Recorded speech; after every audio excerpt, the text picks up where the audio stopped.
गुरु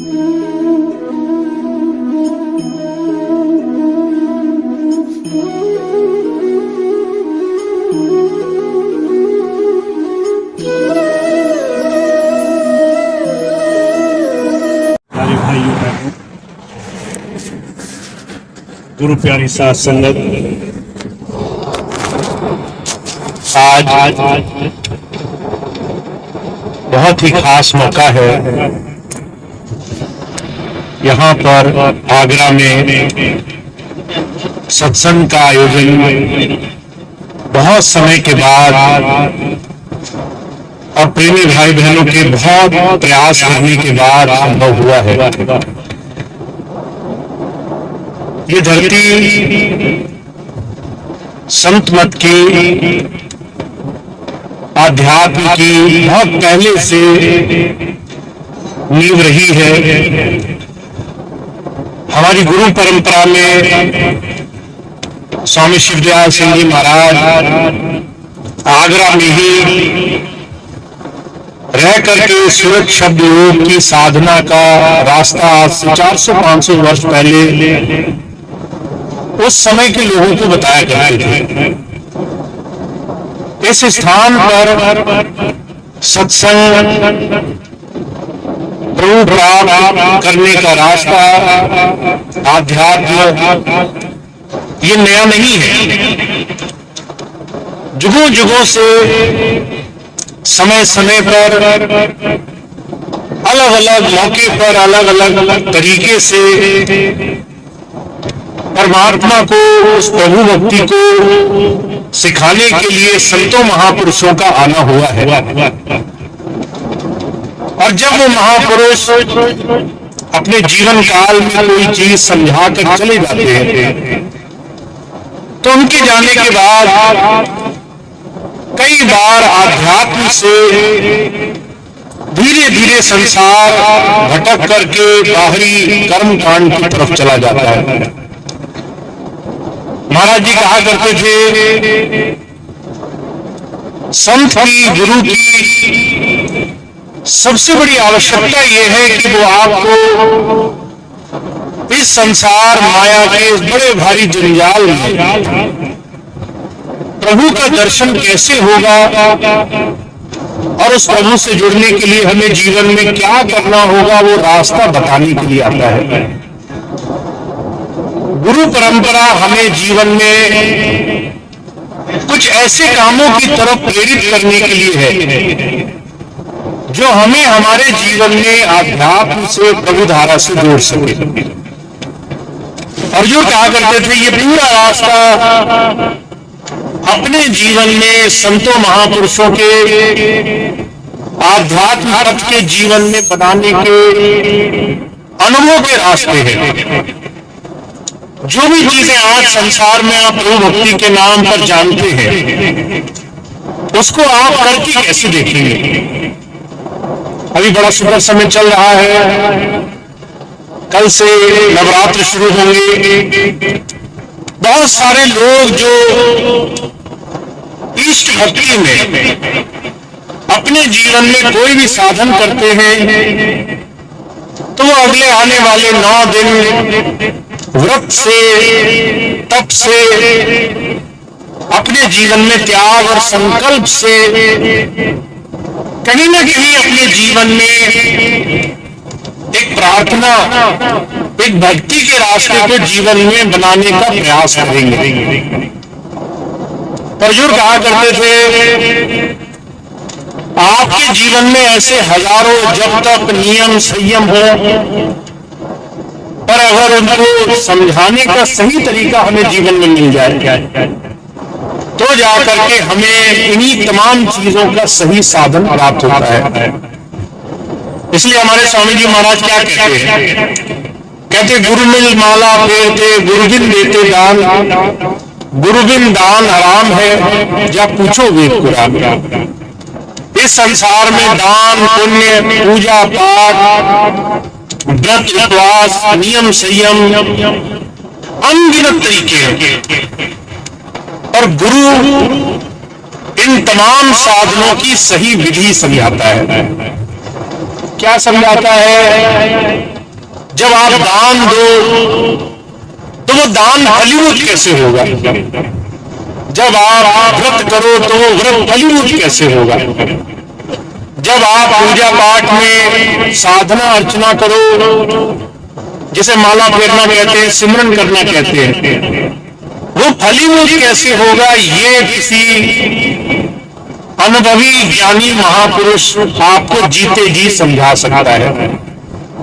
तो बड़ा सुंदर समय आने वाला है। अभी कल से बहुत से लोग नवरात्र में व्रत रखेंगे। हमारे जीवन में ये सारे साधन हमें किस तरफ ले जाते हैं? हमारे स्वामी जी महाराज ने जब वेदों का भाष्य किया तो बहुत से लोग आए उनके पास, कहने लगे वेद में सनातन धर्म की बात की गई है। वेद के मंत्रों में अलग अलग तरीके से हिंदू अपने जीवन में कैसे पूजा अर्चना करे, कैसे साधना करे, इस बात को कहा गया है। तो स्वामी जी महाराज ने जब वेदों का भाष्य किया तो स्वामी जी महाराज ने उस बात को दूसरी तरीके से समझाने की कोशिश करी है। हमारे जीवन में जैसे दुनिया के हर एक सामाजिक बंधन का एक प्रारूप होता है। आपका समाज में कैसा जीवन होगा, आपका अपने शरीर के साथ शारीरिक किस तरीके से इस जीवन को बनाए रखने का साधन होगा, आप अपने मन को कैसे रखोगे, मानसिक कैसी साधना होगी, ऐसे ही हमारे अंदर आत्मिक साधना वो कैसे बनेगी, ये वेद समझाते हैं। तो स्वामी जी ने जब वेदों का भाष्य किया और आध्यात्म के अनुसार किया तो कहने लगे ये जितने भी पूजा पाठ आप करते हैं ये आपको इशारा कर रही है कि आपको सिर्फ शरीर से भक्ति नहीं करनी है, आपको आत्मा से साधना कैसे करनी है। तो ये 9 जो भी दिन आगे आने वाले हैं ये व्रत और संकल्प का प्रतीक है। हर एक दिन एक संकल्प का प्रतीक है। और संसार में जब आप किसी चीज को करने का संकल्प करते हैं, मन ठान लेते हैं, तो आपके लिए उसमें 2 चीजें बहुत खास होती हैं। पहली चीज, कुछ पाने के लिए मन में आपने एक बात ठान ली, मैं आगे आने वाले समय में ये काम करूंगा और इसके लिए मैं ऐसे ऐसे इस तरीके से साधन अपनाऊंगा। 2 चीजें साथ में आपने जोड़ ली, कुछ पाना है और उस पाने के लिए कुछ छोड़ना है, उसके लिए कुछ संकल्प करना है। और इस संकल्प को आप तब तक पूरा रखते हैं जब तक आप वो काम पूरा करने के अपने इरादे को पूरा नहीं कर लेते। तो स्वामी जी महाराज वेदों में कहते हैं आपके जीवन में ये जो आगे पूजा पाठ जब तक नियम संयम के साधन आने वाले हैं, ये आपको जीवन में कुछ प्राप्त करने के लिए संकल्प शक्ति धारण करने का रास्ता है। अब 9 दुर्गा जो आप आगे रखेंगे या रखते होंगे, एक दिन में एक संकल्प, एक व्रत, और उस व्रत के साथ अपने जीवन में एक जीवन की अवधारणा को बनाए रखने का ये वो साधन है। अर्जुन कहते हैं आप अपने जीवन में 3 तरीके से काम कर सकते हैं। किसी भी बात को आप पहला हिस्सा है शारीरिक रूप से मानेंगे। आपने संकल्प लिया कि मैं अपने जीवन में थोड़ा संयम रखूंगा, तो वो संयम आप कुछ शारीरिक रूप में मान सकते हैं। आपको मालूम है कि आपको अपने पूरे दिन में अपने आहार पर ध्यान रखना है। आपको मालूम है कि आपको पूरे दिन में अपने दिनचर्या को निभाने के लिए कुछ चीजें शारीरिक रूप में देखनी है। तो वो शारीरिक संकल्प आपने साध लिया। फिर कहते हैं उसके साथ एक मानसिक संकल्प, आप मन से उस दिशा में बढ़े रहने के लिए मन को जोड़े रखने का साधन करेंगे। और जो कहते हैं जो शारीरिक और मानसिक रूप से किसी बात को पूरा करने के लिए एक व्रत धारण करके कुछ समय गुजारते हैं, वो अपने जीवन में अपने आप को एक नई दिशा की तरफ जोड़ लेते हैं। और महाराज जी इसी बात को दूसरी दृष्टि से कहा करते थे आपके पूरे जीवन में अगर आपने 70-80 वर्ष का जीवन पाया और एक समय के बाद आपने मन में ठान लिया कि मैं अपने जीवन में आगे बढ़ना चाहता हूं, मुझे अपने जीवन में आध्यात्मिक रूप पर, मुझे साधना की दृष्टि से, मुझे अपने जीवन में आंतरिक अनुभव की दृष्टि से आगे बढ़ना है। और उसके बाद जब आपने मन में संकल्प साधना शुरू किया, हर दिन का संकल्प, हर महीने का संकल्प, हर वर्ष का संकल्प, एक एक छोटा छोटा कदम आपको जीवन में आपके लक्ष्य की तरफ ले जाएगा, आपको आपकी दिशा की तरफ जोड़ने का एक बहुत बड़ा साधन जीवन में बनने लग जाएगा। एक बहुत बड़े महापुरुष हुए, बहुत बड़े विद्वान, उन्होंने कहा संसार में लोग कई बार बहुत बड़े संकल्प को पूरा करने के लिए छोटे छोटे कदम के महत्व को नहीं समझ पाते। हम मन में ठान लेते हैं कि हमें बहुत पढ़ लिख करके बहुत बड़ा बनना है, हम ठान लेते हैं कि हमें स्वस्थ होना है, शरीर के रोग मिटाने हैं, हम ठान लेते हैं हमें पैसा कमा करके बहुत बड़ा बनना है, और उसके पीछे जो हर रोज छोटे छोटे प्रयास करने पड़ेंगे, कई बार उसको हम ध्यान नहीं देते। तो हुजूर कहा करते हैं ये जितने भी हमारे साधन हैं, धीरे धीरे मन से, तन से, अंतर साधना के पथ को जीवन में कैसे अपनाया जाए उसका संकल्प रखने का साधन है। और जब आप अपने जीवन में आध्यात्म को अपने जीवन का एक बहुत बड़ा हिस्सा बनाने के लिए एक कदम उठाना शुरू करते हो, तो जो कहा करते थे इसकी सबसे पहली शुरुआत होती है आंतरिक साधना से। आप सारे काम कर लो, आप सारे संसार की चीजें कर लो, पर अगर आप थोड़ी देर अंतर अपने उस प्रभु धारा से जुड़ने के रास्ते पर नहीं लगे तो आपके बड़े बड़े प्रयास असफल हो जाएंगे। इसलिए बहुत जरूरी है जितना आप बाहरी पूजा पाठ जब तक नियम संयम करते हो, उतना संकल्प शक्ति से हम महापुरुषों के बताए रास्ते से अंदर कैसे जुड़े, इस बात को हम समझने वाले बने। तो वेद इस चीज की तरफ कैसे इशारा करते हैं? कहते हैं आपके शरीर में 9 द्वार ऐसे हैं जो बाहर की तरफ खुल रहे हैं। इस शरीर से आपका ख्याल, आपका ध्यान, आपका जुड़ाव संसार की हर एक चीज से है। आंखों से आप बाहर की चीज देखते हो, कान से बाहर की चीज सुनते हो, जबान बाहर के रस ले रही है, बाहर के तमाम स्वाद ले रही है। ये तमाम चीजें आपकी संसार की तरफ, बाहर की तरफ खुली हुई है। और इससे एक ठीक अलग एक दसम द्वार ऐसा है जहां बहनें बिंदी लगाती हैं, भाई तिलक लगाते हैं, जो अंदर की तरफ खुल रहा है। और उसको पाने के लिए आपको बाहर से अंदर की तरफ जुड़ने का रास्ता मिल जाए, अंदर आने का तरीका मिल जाए। हुजूर कहा करते थे, गुरु गोरखनाथ जी हुए, उन्होंने बहुत सुंदर तरीके से इस बात को बताने की कोशिश करी है। कहा ये जो आपका मनुष्य शरीर है, ये परमात्मा ने गुप्त स्थान बनाया है, ऐसा सच्चा बंगला बनाया है जिसके अंदर वो प्रभु, वो नारायण वास कर रहे हैं। का बंगला अजब बना दरवेश, जामे नारायण दरवेश।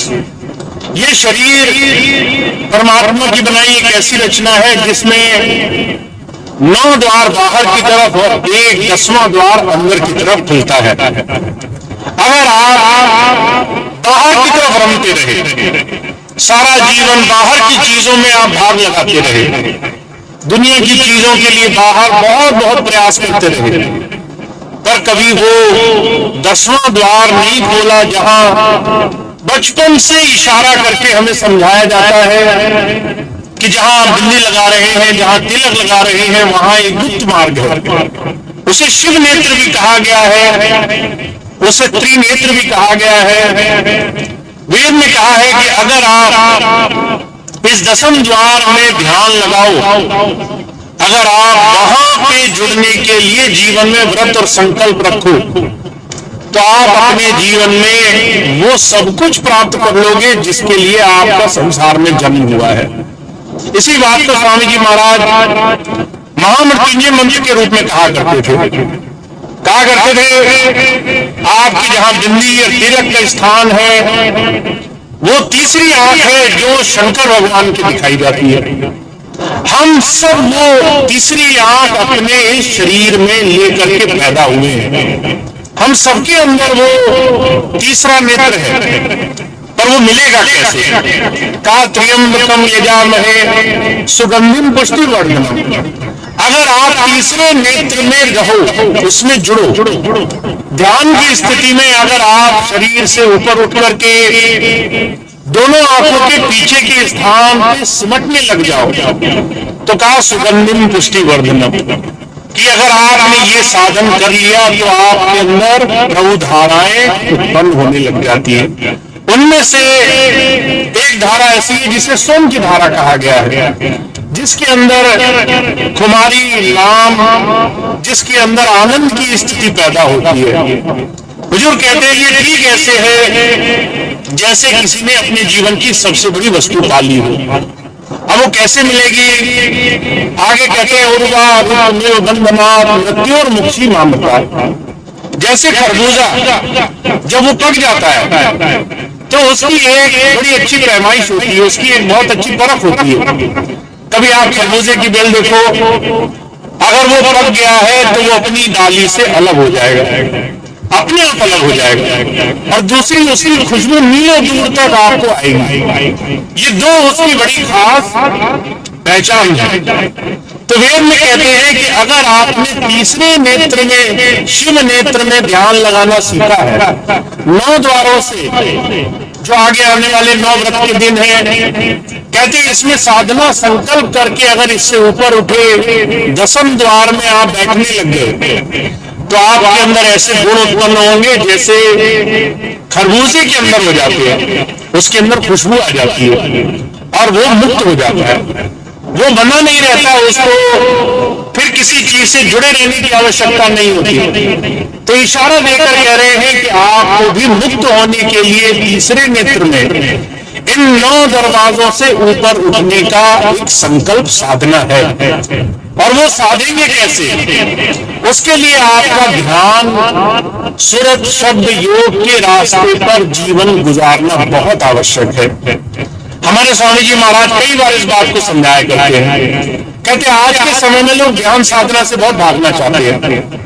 वो सोचते हैं हठ योग है, बहुत कुछ त्यागना पड़ेगा, एक पैर पे खड़ा होना पड़ेगा, भूखे प्यासे रहना पड़ेगा, घर छोड़ना पड़ेगा, परिवार छूट जाएगा, तमाम ऐसे कठोर साधन करने पड़ेंगे, इसलिए ध्यान योग साधन हमारे लिए नहीं है। और जो कहा करते थे हमारे और आपके जीवन में ध्यान दुनिया की सबसे सरलतम वस्तु है।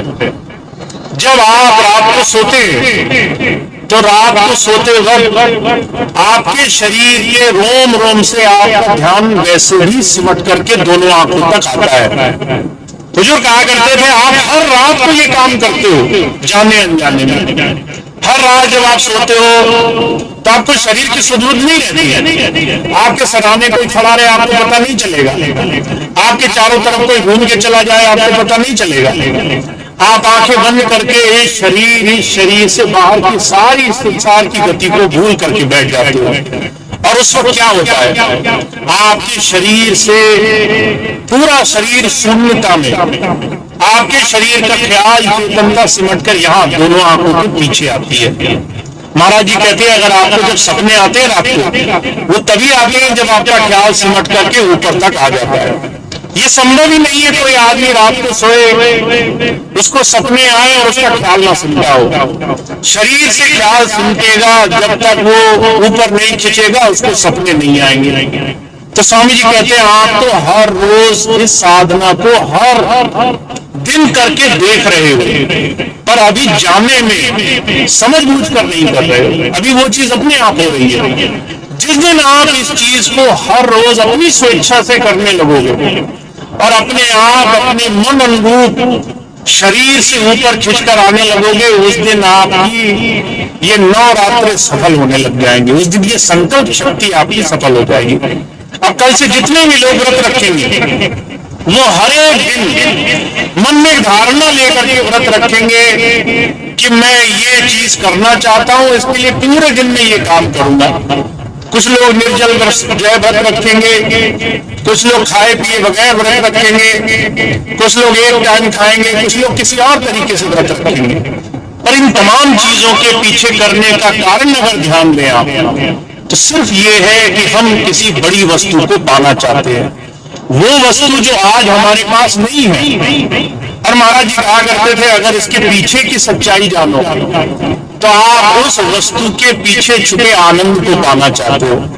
आपके मन में ख्याल ये है कि आपने ये व्रत लिया, आपका ये काम हुआ, उससे आपको सुख और आनंद की प्राप्ति होगी। तो महाराज जी कहते हैं कि वेदों में इस बात को बार बार जुगों जुगों से हमारे सामने रखने का प्रयास किया गया है। और आज के समय में जब जब कोई महापुरुष आते हैं, कोई अनुभवी महापुरुष आते हैं, तो वो हमें इस बात को समझाने के लिए आते हैं। कहते हैं जितने आसानी से हमें रात को नींद आती है, उतनी ही आसानी से हम अपने जीवन में इस व्रत संकल्प को अंतर साधना से जोड़ सकते हैं। इससे ज्यादा मुश्किल रास्ता नहीं है ये, पर इस चीज को करने के लिए आपको व्रत रखना पड़ेगा, संकल्प रखना पड़ेगा। अगर आपने जीते जी वो संकल्प रखा है तो वो कारगर है। और अगर आपने उस समय जाकर के इस बात का ख्याल करा है, जब आपका समय निकल गया कि वो आपके साथ से समय निकल चुका है, फिर वो कारगर नहीं हो सकता। तो इसीलिए हमारे जीवन में धर्म की, हमारे जीवन में आध्यात्म की सच्ची परख ये है कि साधना के पथ पर हम चलने वाले बने, हम अपने अंदर के ध्यान योग साधन की तरफ अपना समय देने वाले बने। और वो भाग्यशाली होते हैं जो समय रहते हुए काम कर पाते हैं, वो भाग्यशाली होते हैं जो अपने जीवन में दोनों ही काम आसानी से कर लेते हैं। इसलिए हमारे स्वामी जी महाराज क्या कहते हैं, कहते हैं जिन्हें इस कलयुग में किसी संत, किसी सदगुरु का साथ मिला है और उनकी बात मान करके जीवन में आसान तरीका बनाने का एक रास्ता मिला है, उनके लिए इससे आसान तरीका कुछ नहीं हो सकता। कहा गृहस्थी सेवे साधु को, साधु सिमरे राम, या में कुछ धोखा नहीं सरे दूर के काम।